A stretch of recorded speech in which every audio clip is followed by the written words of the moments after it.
ৰাতিপুৱা খবৰ পাইছিলোঁ যে দুটা মৃতদেহ পোৱা হেৰি গৈছে ব্ৰহ্মপুত্ৰৰ মাজত।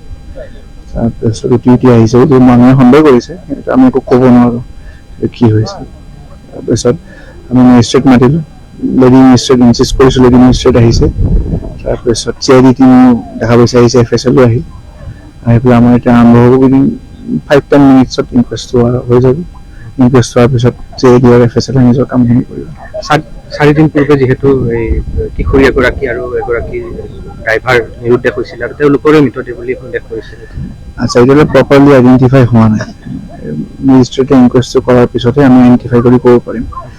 সেইটো কেছ এটা ৰেজিষ্টাৰ হৈছিল প্ৰপাৰ ছেকশ্যনত আৰু সেইটো কেছৰো ইনভেষ্টিগেশ্যন চলি আছে।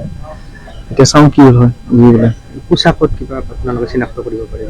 পোচাকততো বহুতে বহুত কথা কৈছে, কিন্তু আমি টেকনিকেলি উইথ এভিডেঞ্চ আইডেণ্টিফাই কৰিম, তেতিয়াহে ক'ব পাৰা। এতিয়া মৃতদেহকেইটা যিহেতু আপুনি চাইছে, কিবা পাইছে নেকি ধৰক আপোনালোকৰ ফালৰ পৰা? যিহেতু মেজিষ্ট্ৰেটে মানা কৰি থৈছে, আমি না ক্ৰাইম চিন ডিষ্টাৰ্ব কৰিছোঁ, না আমি মৃতদেহটো ডিষ্টাৰ্ব কৰিছোঁ।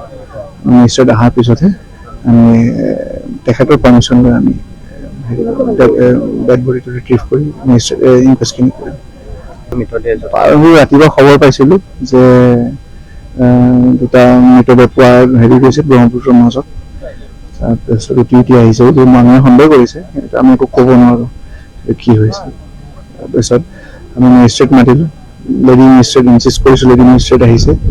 তাৰপিছত CID টিমো দেখা পাইছে আহিছে, FSLও আহি পেলাই আমাৰ এতিয়া আৰম্ভ হ'ব উইদিন 5-10 মিনিটছত ইনকুৱেষ্ট হৈ যাব। ইনকুৱেষ্ট হোৱাৰ পিছত CID আৰু FSL নিজৰ কামখিনি কৰিব। 4 দিন পূৰ্বে যিহেতু এই কিশোৰী এগৰাকী আৰু এগৰাকী ড্ৰাইভাৰ নিৰুদ্দেশ হৈছিল আৰু তেওঁলোকৰে মৃতদেহ বুলি সন্দেহ কৰিছিল। আচ্ছা, এতিয়ালৈ প্ৰপাৰলি আইডেণ্টিফাই হোৱা নাই। মেজিষ্ট্ৰেটে ইনকুৱেষ্টটো কৰাৰ পিছতহে আমি আইডেণ্টিফাই কৰি ক'ব পাৰিম। সেইটো কেছ এটা ৰেজিষ্টাৰ হৈছিল প্ৰপাৰ ছেকশ্যনত আৰু সেইটো কেছৰো ইনভেষ্টিগেশ্যন চলি আছে। এতিয়া চাওঁ কি হয় বুজিবলৈ। পোচাকত কিবা আপোনালোকে চিনাক্ত কৰিব পাৰিব?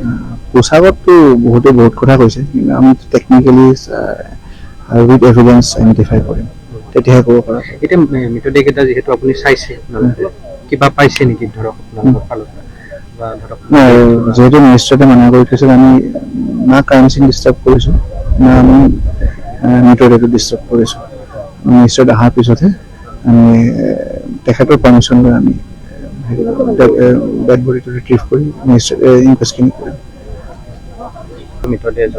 ৰাতিপুৱা খবৰ পাইছিলোঁ যে দুটা মৃতদেহ পোৱা হেৰি গৈছে ব্ৰহ্মপুত্ৰৰ মাজত।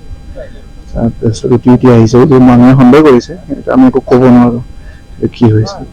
তাৰপিছত আমি মেজিষ্ট্ৰেট মাতিলোঁ, লেডি মেজিষ্ট্ৰেট ইনচিষ্ট কৰিছোঁ, লেডি মেজিষ্ট্ৰেট আহিছে। তাৰপিছত CID টিমো দেখা পাইছে আহিছে, FSLও আহি পেলাই আমাৰ এতিয়া আৰম্ভ হ'ব উইদিন 5-10 মিনিটছত ইনকুৱেষ্ট হৈ যাব। ইনকুৱেষ্ট হোৱাৰ পিছত CID আৰু FSL নিজৰ কামখিনি কৰিব। 4 দিন পূৰ্বে যিহেতু এই কিশোৰী এগৰাকী আৰু এগৰাকী ড্ৰাইভাৰ নিৰুদ্দেশ হৈছিল আৰু তেওঁলোকৰে মৃতদেহ বুলি সন্দেহ কৰিছিল। আচ্ছা, এতিয়ালৈ প্ৰপাৰলি আইডেণ্টিফাই হোৱা নাই। মেজিষ্ট্ৰেটে ইনকুৱেষ্টটো কৰাৰ পিছতহে আমি আইডেণ্টিফাই কৰি ক'ব পাৰিম। সেইটো কেছ এটা ৰেজিষ্টাৰ হৈছিল প্ৰপাৰ ছেকশ্যনত আৰু সেইটো কেছৰো ইনভেষ্টিগেশ্যন চলি আছে। এতিয়া চাওঁ কি হয় বুজিবলৈ। পোচাকত কিবা আপোনালোকে চিনাক্ত কৰিব পাৰিব? পোচাকততো বহুতে বহুত কথা কৈছে, কিন্তু আমি টেকনিকেলি উইথ এভিডেঞ্চ আইডেণ্টিফাই কৰিম, তেতিয়াহে ক'ব পাৰা। এতিয়া মৃতদেহকেইটা যিহেতু আপুনি চাইছে, কিবা পাইছে নেকি ধৰক আপোনালোকৰ ফালৰ পৰা? যিহেতু মেজিষ্ট্ৰেটে মানা কৰি থৈছে, আমি না ক্ৰাইম চিন ডিষ্টাৰ্ব কৰিছোঁ, না আমি মৃতদেহটো ডিষ্টাৰ্ব কৰিছোঁ।